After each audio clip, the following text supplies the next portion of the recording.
Alam mo ba, bumalik ako sa Banos ng Diego. Ninasipa ako ng musiko. Gano'n ako kamahal ng mga tagisang Diego. Eh, hindi nga. Kung alam lang nila ang ginawa mo, kaya ka napaalis sa San Diego. Magandang umaga, mga panauhing tandaan. Puputuloy ko muna ang inyong kasiyahan. Nais kong ipakilala sa inyong si Ginoong Ibarra mula sa Espanya. Di ba ikaw ang kura na San Diego at matalik na kaibigan ng aking ama? Kinagadala kitang makilala. Oo, ako ang kura ng San Diego. Pero di ba naging kaibigan ng iyong ama? Ganun ba? Ikaw ba ang anak ni Don Batayan Ibarra? Ako nga ako. Bakit? Ginagadala kitang makilala. Sana mag-ingat ka. Salamat po na.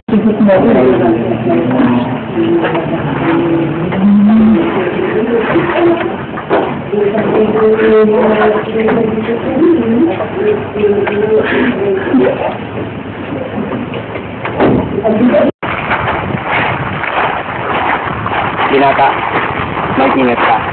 Baka mapatulad ka sa iyong ama. Mukhang malapit ka sa aking ama.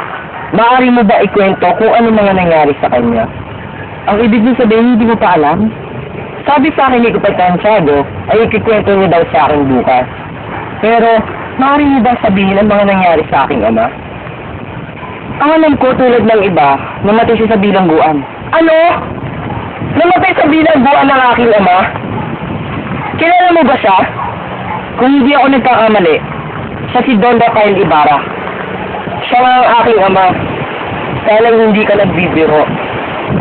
Maaari mo ba ikwento ang mga nangyari sa akin? Ibarra, halika, tuloy ka.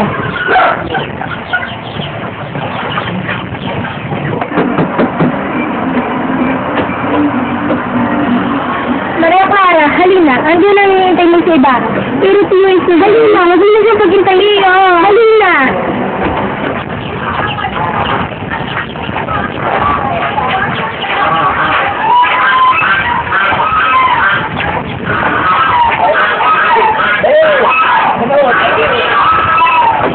May iwan muna namin kayo. Diretso na kayo.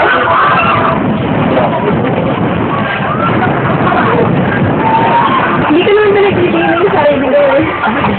May isip mo ba ako na ikila sa Espanya? Nalimutan mo ba ako dahil malayo na tayo sa isa't isa? Nalilimutan ba kita? Nagkakasama ko sumunta sa harap ng aking ina na paliliginahin ka. Nalilimutan ba kita na siyang nagtatanggol sa akin sa paglalakbay? Nalilimutan ba kita na siyang nakikita ko nung ako'y malayo pa? Ngayon naniniwala ako sa'yo. Alam mo ba, ikaw, kahit ilan, hindi kita nalimutan. Narito, ang sulat mo. Kasama ang sambo, binigay mo sa akin nung ikay umalis patungong Espanya. Oo nga pala. Naalala ko na. Oo nga pala. Ipupuntahan pa pala ako. Sige. Bukas babalik na lang ako. Hintayin kita.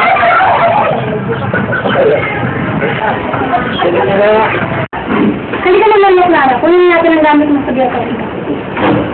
So, ito dito. Ano mo pala? Pupunta lang po kami sa Beaterio para kunin yung gamit ko. Magkakaalaman ako sila mas mga pangyayari. Anong sabi niya? Baka para lang sila sa tayo na, nakamagali tayo. O kami pala, Padre Damaso. Ipag-uusap ba tayo, Tiago? Alin mo sa mga kayo? Gusto ko itigil mo ang pagpapakasal kay Maria Clara sa iparang lang. Ayoko makasal ang inaanak ko sa lalaking niya. Ibalik na hirap ang inyong pinapagawa. Basta yun ang gusto ko.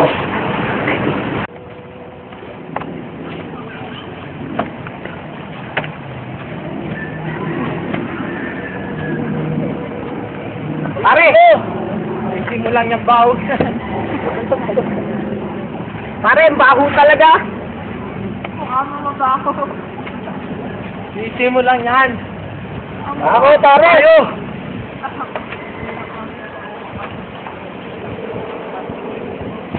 Teko. Bakit mo pinahukay yung labi ng aking ama? Hindi ako! Baka yung dating kuran ng San Diego, si Padre Damaso! Bebe.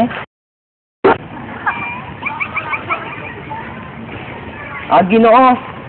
Ano yung ginawa? Alam niyo po ba kung saan makikita ang labi ng aking ama? Si Ginoong Rafael Ibarra. Sa akin natatandaan dito yun. Hindi ka, sumunod ka.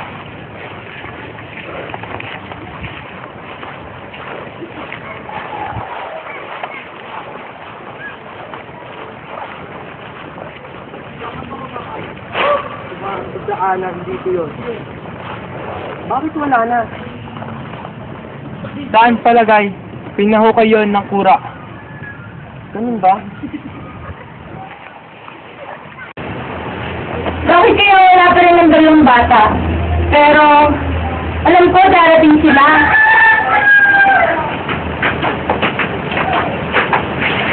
Pedro, bulit dumating ka. May pagkain ba? Para sa mga anak natin yun eh. Huwag mo na lang ugutin. Sirahan mo sila.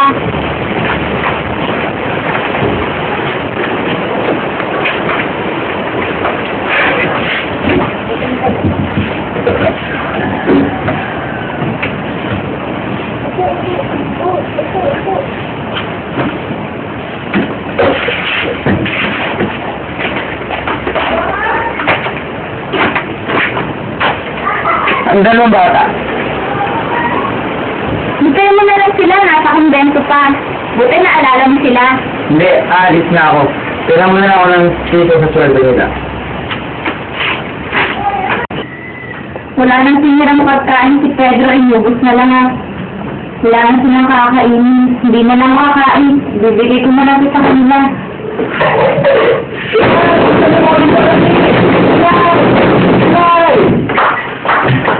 Inay! Saan mo dito dali? Ano nangyari sa'yo? Ba't may sugat ka? Gano'n na gano'n si Bill? Kaya na lang. Ang walang yan ang balik si Bill. Pero wala si Christine. Inay, napagpunta ko si Christine na nagnakaw na ako sa takumento. Kaya si Christine hindi na pinalabas.